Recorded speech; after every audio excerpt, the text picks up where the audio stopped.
Vamos lá, pessoal, começando o segundo vídeo para a aula de hoje, né, do dia 17 de junho de 2020. Repare bem, eu parei naquele mecanismo, houve um errinho lá no final e eu já consertei e vou revisar todos os mecanismos antes de continuar. Então vamos lá. Aqui eu tenho um carbono saturado. Deixa eu abrir aqui. Eu tenho um carbono saturado, então aqui é substituição. Aqui também é saturado, é substituição. Aqui é adição, porque não é saturado, aqui também é adição. Aqui deveria ser adição, porque é fácil de romper a nuvem π. Mas não é, porque aqui é o anel benzeno. Então é difícil de romper, continua a substituição. Então, mecanismo 1, 2, 3 são de substituição. Os mecanismos 4, 5 de adição. Agora, qual é a diferença? No mecanismo 1 é carbono ligado a hidrogênio. A eletronegatividade muito próxima. Então, a ruptura da ligação aqui é no meio, cisão homolítica, formando radical livre ou radicará. Então, reação de substituição por radical livre. Aqui a nuvem π é difícil de romper por causa do efeito de ressonância. Então, se não rompe o anel, é uma substituição, mas é eletrofílica porque a nuvem π está cheia de elétron. Se rompe o anel, cai no mecanismo 4. Nuvem π entre carbonos fácil de romper seria mecanismo de adição eletrofílica, ok? Essas duas são semelhantes se romper o anel. Se não romper o anel, a substituição é eletrofílica. Se romper, a adição é eletrofílica. Se o vestibular não indica que vai romper o anel, você não rompe. Porque a tendência do benzeno é não romper o anel. Nesse caso aqui, por que nucleofílica? Porque a eletronegatividade é muito distante. E não precisa gravar que é o flu, não. Qualquer elemento que não seja o hidrogênio. Botou carbono ligado a um elemento E qualquer, das famílias 5A, 6A ou 7A, já sabe que o ataque é nucleofílico. Elementos das famílias 5A, 6A e 7A, nucleofílico. Ok, pessoal? Sempre o ataque vai ser nucleofílico nas famílias 5A, 6A e 7A. O elemento ligado ao carbono dessas famílias. Aqui é carbono ligado a hidrogênio. Ok, pessoal? E aqui eu tenho uma adição eletrofílica, né? Eletrofílica porque tem nuvem π, fácil de romper. Um dos carbonos fica com elétron, o outro fica positivo. Então são os dois mecanismos. Seria, mas aí é cinética, batizou o primeiro ataque. O primeiro ataque é eletrófico. Aqui não é eletrófico, porque o carbono fica positivo. Carbono ligado a qualquer elemento da 6A ou da 5A com nuvem π. Por que 7A não tem? Porque 7A não faz nuvem π. Então, nuvem π, 6A ou 5A vai ser ataque nucleófico, adição nucleofílica. Ok, pessoal? Tudo bem até aí? Então, a gente vai continuar. Esse mecanismo é fundamental para eu começar a entender reações orgânicas. Então, vamos lá. Tipo de mecanismo de reação orgânica. Primeiro aí, esse carbono aí, deixa eu voltar aqui rapidinho, é um carbono saturado. Carbono saturado ligado a H. E aqui eu tenho dois cloros, a cisão homolítica aqui, através de catalisadores e efeito cinético, luz, temperatura, e uma cisão homolítica aqui.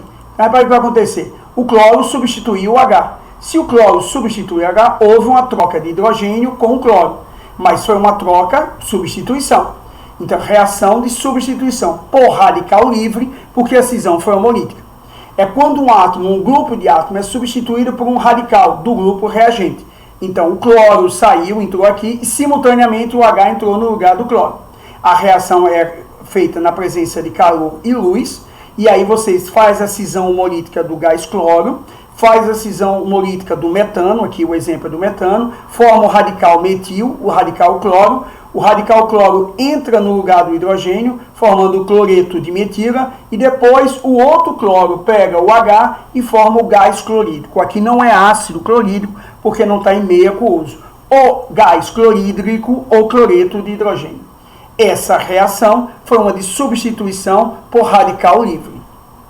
Reação de substituição. Agora eu tenho uma nuvem π, que não é o benzeno, então é fácil de romper. Se rompe essa nuvem π, cria quantas entradas? Duas. Os dois cloros podem entrar. Então não é mais substituição, seria adição.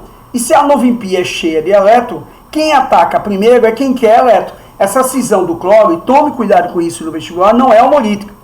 Os átomos são iguais, mas por efeito cinético da reação, você quebra de um jeito que um cloro fica positivo e o outro negativo. Então, quem ataca primeiro o carbono é o cloro positivo, que está faltando elétron, porque aqui está cheio de elétron da nuvem. Então, cuidado com isso no vestibular da Consultec, quando ele falar de mecanismo. Mesmo átomos iguais, a cisão aí não é homolítica, quem determina isso é a substância orgânica. Se a subcisão for homorítica, ela não consegue entrar, porque tem um carbono positivo e tem um carbono negativo. Logo, o ataque tem que ser eletrofílico. O carbono positivo ataca, o cloro positivo ataca o carbono negativo. E aí, há essa entrada dos dois cloros, reação de adição. Houve adição de átomos de cloro ao carbono insaturado. Reação de adição eletrofílica, porque o primeiro ataque é eletrofílico. É quando duas ou mais moléculas reagentes formam uma única como composto, como produto. Está aqui, usou um catalisador, tetracloreto de carbono, e adicionei os dois cloros. É lógico que na posição vizinha, nós chamamos vicinal. É um dialeto vicinal. A reação aí foi vicinal, porque a nuvem π, quando quebra, cria na posição vizinha. Então a gente formou um dialeto vicinal. A gente chama dialeto, aleto porque o cloro é halogênio, vicinal porque eles estão vizinhos. Agora presta atenção, deixa eu voltar aqui, peraí. Eu tenho um álcool, função álcool. Tem um H, o OH e esse. E aí você bota um agente desidratante que retira isso aqui na forma de água. Quando você retira, você eliminou. E aí essa ligação compartilha com essa, tendo a ligação dupla. Ou seja, é o contrário de adição. Essa reação é chamada reação de eliminação. Então eu tenho reação de substituição, reação de adição e agora a reação de eliminação. É quando uma molécula, de uma molécula são retiradas dois átomos ou dois grupos de átomos que sejam substituídos por outros. E aí forma a nuvem π. Nuvem π porque eles estão na posição vicinal. Se eles estivessem distante, ia fechar um ciclo. Se fosse um carbono numa ponta ou na outra, tirou, aí eles fecham um ciclo para se estabilizar. Então a reação de eliminação no produto ou aparece nuvem π ou forma-se um ciclo.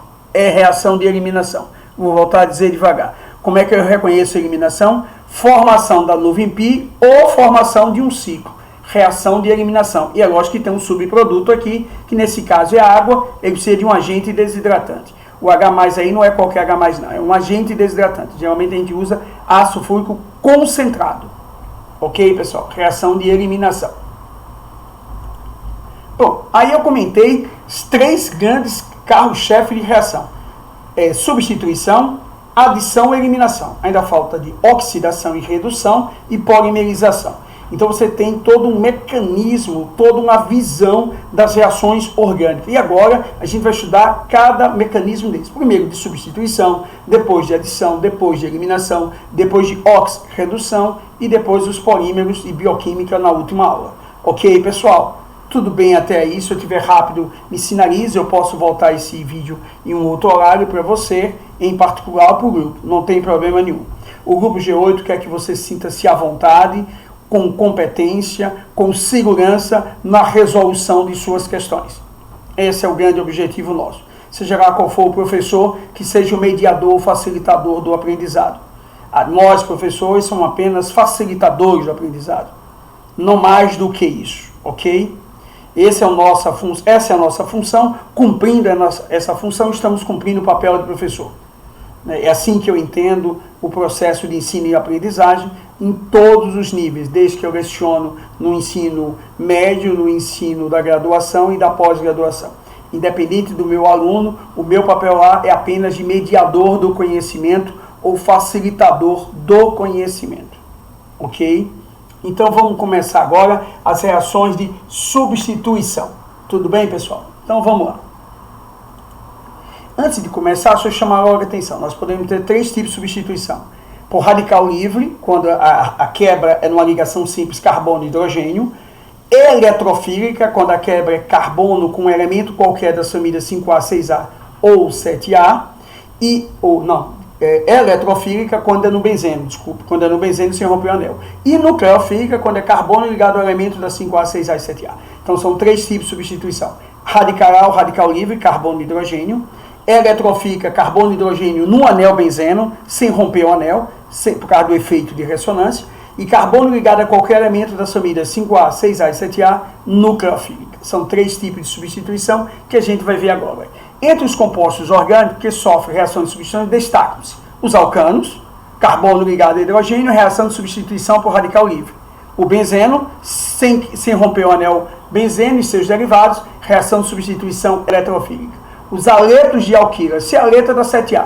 Se você tira um elemento da 7A, é um elemento negativo. É da 7A, 6A ou 5A, nucleofílica.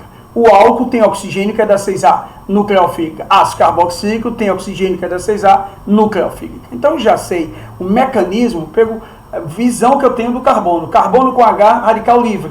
Carbono com H no benzeno, por causa do efeito de ressonância, substituição eletrofílica. Carbono ligado ao elemento qualquer da família 5A, 6A e 7A, nucleofílica.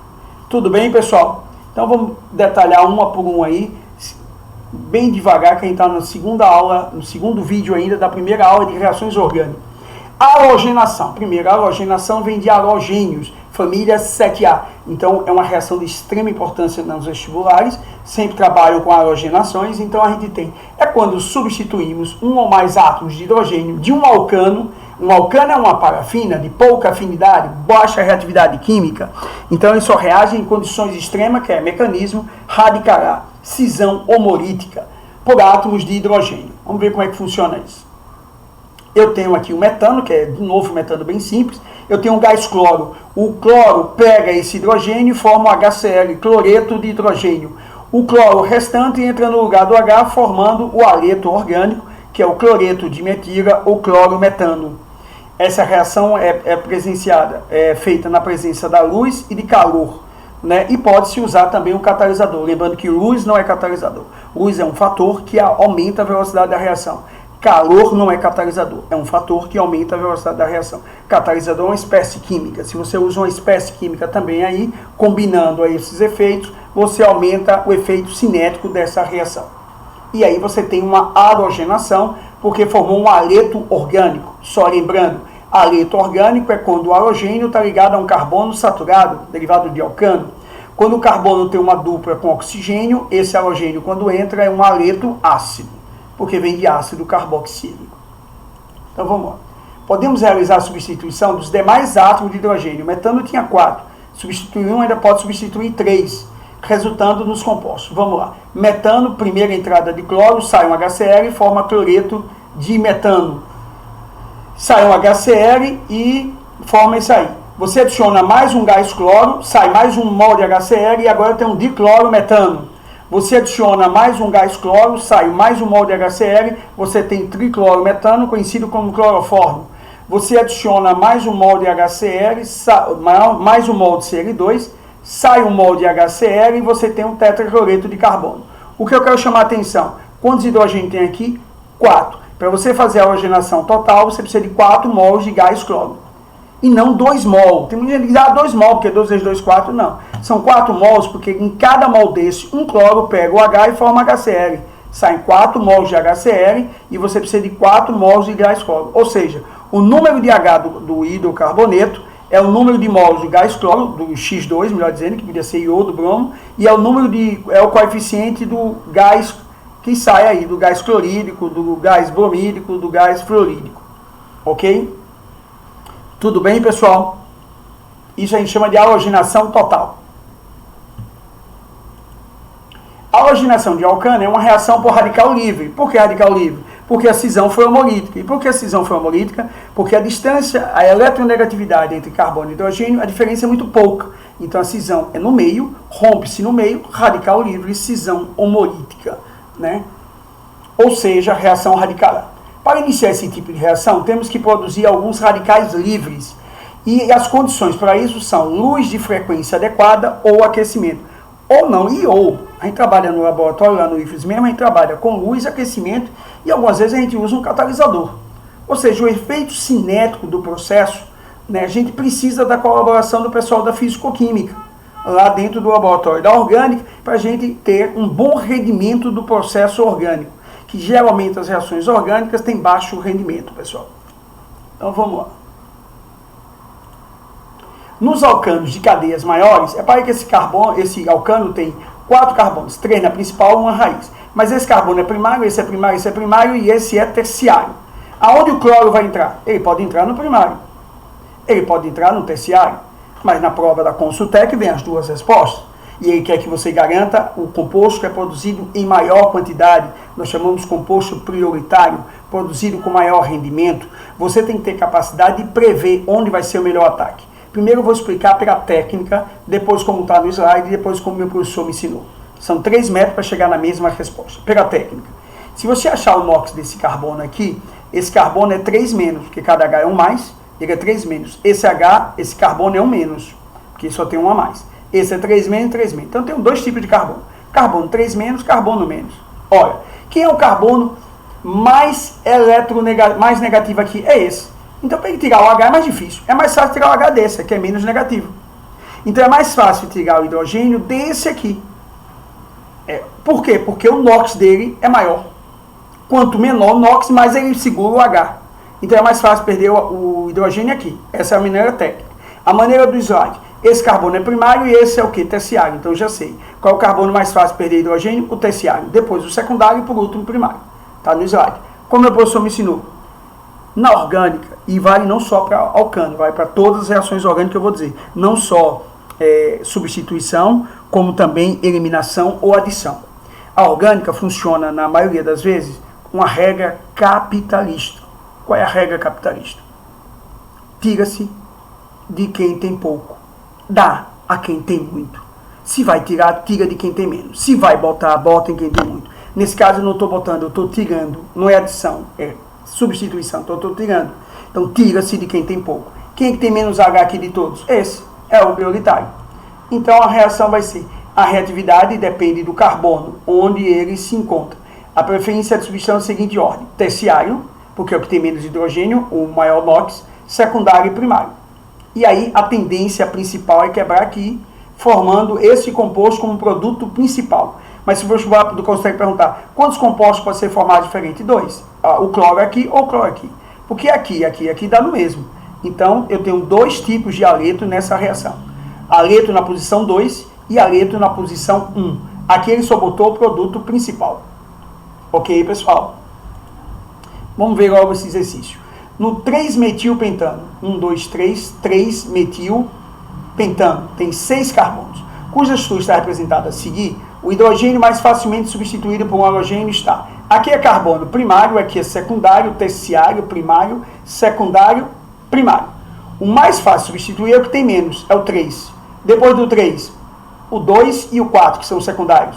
Depois o 1 e o 5. O 6 você não conta, que você só olha a cadeia principal. Então, nesse composto, quantos aletos diferentes eu posso formar? Posso formar no carbono 3, 3 cloro. Posso formar no carbono 2, 2 cloro. 2 cloro, 3 metil. Se botar o cloro aqui, continua 2 cloro, 3 metil. Então, 2 e 4 são semelhantes. O 3 cloro, 3 metil. Primeira opção. Depois, segunda opção, 2 cloro, 3 metil. Depois, 1 cloro, 3 metil. Não é isso? E a outra opção também é a mesma. Então, carbono 3 é o principal. Letra C é a resposta. Ok, pessoal? A questão 2 eu volto daqui a pouco. Ok, pessoal? Tudo bem? Vamos ver se vocês maturam aí a ideia para a gente começar.